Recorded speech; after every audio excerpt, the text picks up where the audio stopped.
On va regarder plusieurs histoires de gauchistes qui ont été ramenées à la réalité.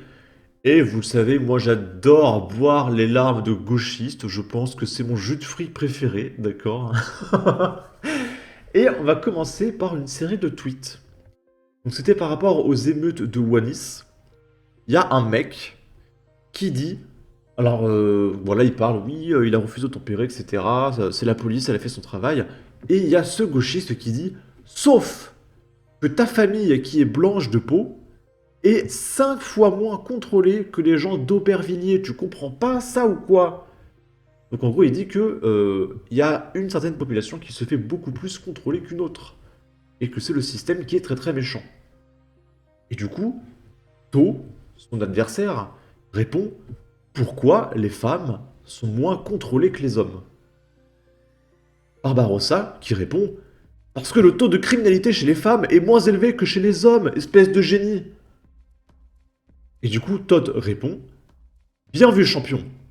Maintenant, pourquoi les arbres sont plus contrôlés que les autres minorités?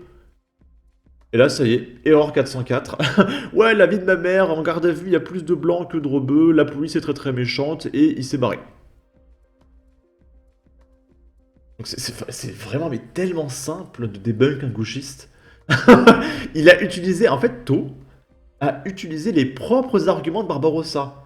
Il l'a amené à raisonner, à trouver une solution de lui-même, en lui disant, ok, pourquoi les femmes sont moins contrôlées? Ouais, parce que les hommes sont méchants, ok. Et pourquoi les arbres sont plus contrôlés? Méchant, facho, hop, erreur 404. Moi, je trouve ça absolument merveilleux, ok. Ici, c'est Stéphane Edouard qui réagit à une vidéo de Rokhaya Diallo. Je sais pas si ça date d'il y a un moment ou pas. Je crois que ça date un petit peu. Et en gros, Rokhaya Diallo, elle se plaint. Parce que quand elle tape parisienne sur Google, elle tombe sur des parisiennes. Et comment vous expliquer? Rokhaya Diallo est cambodgienne. Et du coup, bah, Stéphane Edouard va dire, bah, tu vas voir, c'est marrant. Si tu tapes cambodgienne et pas parisienne, bah, tu vas tomber sur des gens qui te ressemblent vraiment.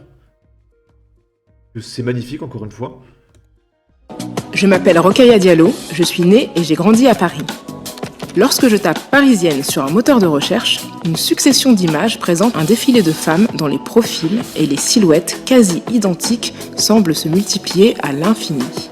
J'ai beau chercher, je ne vois personne qui me ressemble. Oui, tu as des origines migrantes. Donc oui. Et bizarrement, moi, si je vais en Afrique et que je tape africain sur Google, oh, bah personne me ressemble en fait.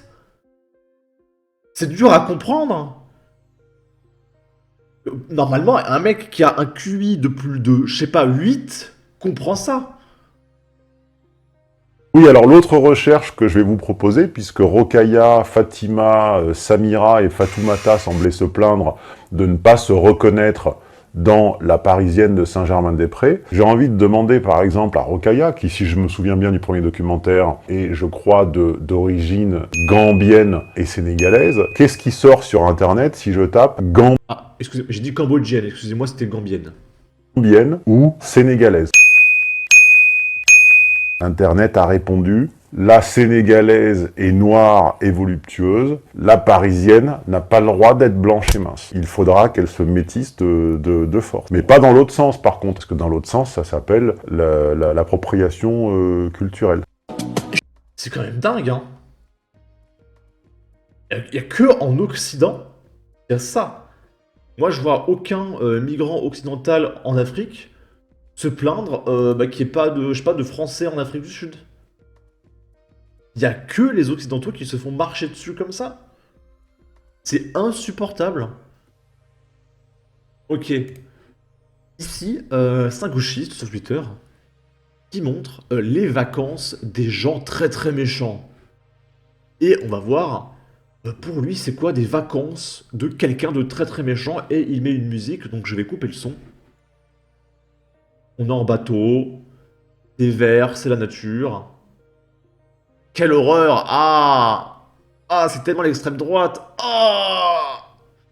Oh, la sécurité, c'est calme. Ah, ah, des animaux en liberté. Ah, alors qu'on pourrait les mettre dans des hamburgers pour faire des Uber Eats. Oh, quel gâchis. Oh, quelle horreur. Vite, je vais voter pour Jean-Luc Mélenchon. Je ne veux pas voir ça dans mon pays, mais quelle horreur. Alors que là, on pourrait faire tellement de supermarchés, de Uber Eats partout. Là, on pourrait mettre un camp de migrants ici à la place de ces animaux. Quelle horreur. Insupportable, hein. Le paradis, quoi. Quel rapport avec le fait d'être très très méchant? Votre cerveau est biberonné à la haine, c'est pas possible autrement. Cette violence, cette haine, c'est tellement beau sans eux. Ici. Alors ça, c'est une news qui me fait mourir de rire. Des fois, je fais une vanne, que je suis myope, et je dis, ouais... Euh... Peut-être qu'un jour, on aura un totem d'immunité, et je pourrais dire que je suis discriminé parce que je porte des lunettes et que j'ai un handicap. Et on y est presque, on y est presque. Là, on va parler des chauves. Il y a une proposition de loi on ne peut plus sérieuse qui va être votée à l'Assemblée nationale, qui va placer les chauves comme étant une catégorie victime de discrimination. Et pas que. Là, bon, je vous lis ça. Médiavenir, cheveux crépus, roux, parce que oui, les roux maintenant sont une minorité, ou chauves. Une proposition de loi visant à sanctionner la discrimination capillaire va être examinée à l'Assemblée nationale. Les employeurs ne pourraient notamment plus contraindre leurs salariés à se défriser les cheveux ou à dissimuler leur coupe afro, source France Info. Et du coup, bon, France Info c'était un peu mal écrit.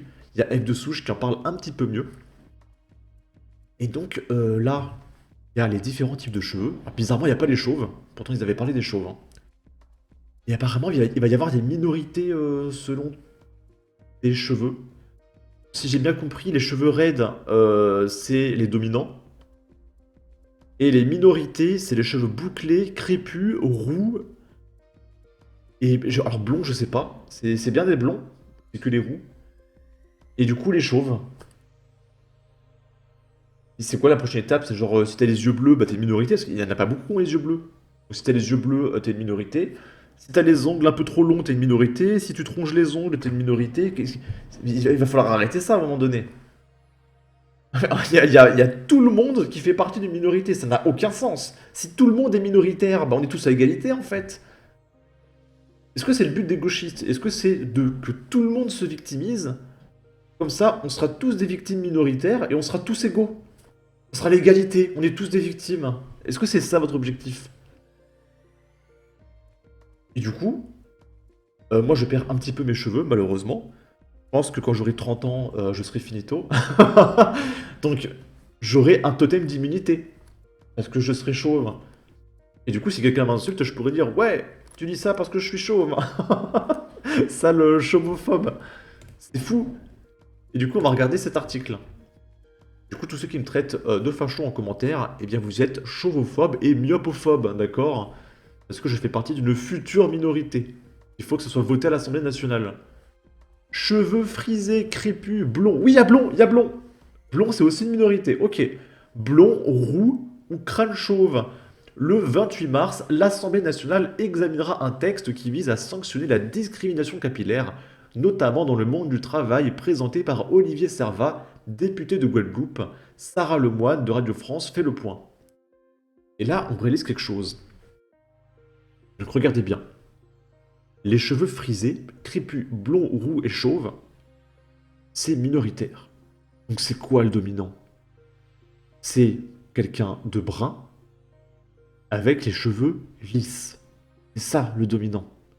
Brun, lisse. Donc c'est quoi le dominant? C'est le français.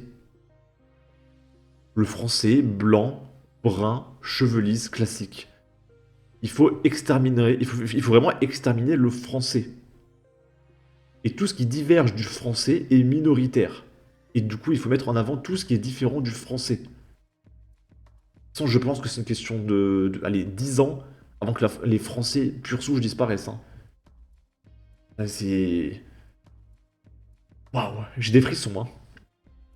Moi, ça me choque, hein. On va jusqu'à catégoriser les gens selon leurs cheveux. C'est ça le gauchisme et l'humanisme? C'est complètement fou. Quelle est l'ampleur du phénomène? C'est difficile à évaluer car en France, il n'existe pas d'études ou de statistiques sur le sujet.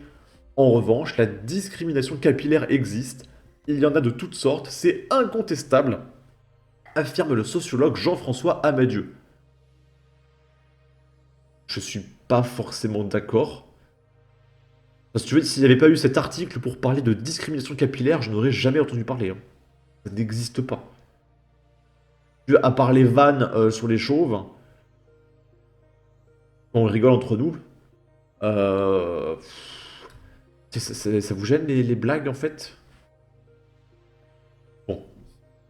Selon lui, les études sociologiques montrent que dans l'imaginaire collectif, les personnes qui ont des cheveux texturés et relâchés sont associées à des personnes moins sérieuses, moins rigoureuses, plus brouillonnes, comparées à celles qui ont des cheveux plus lisses et coiffés, quelle que soit la couleur de peau.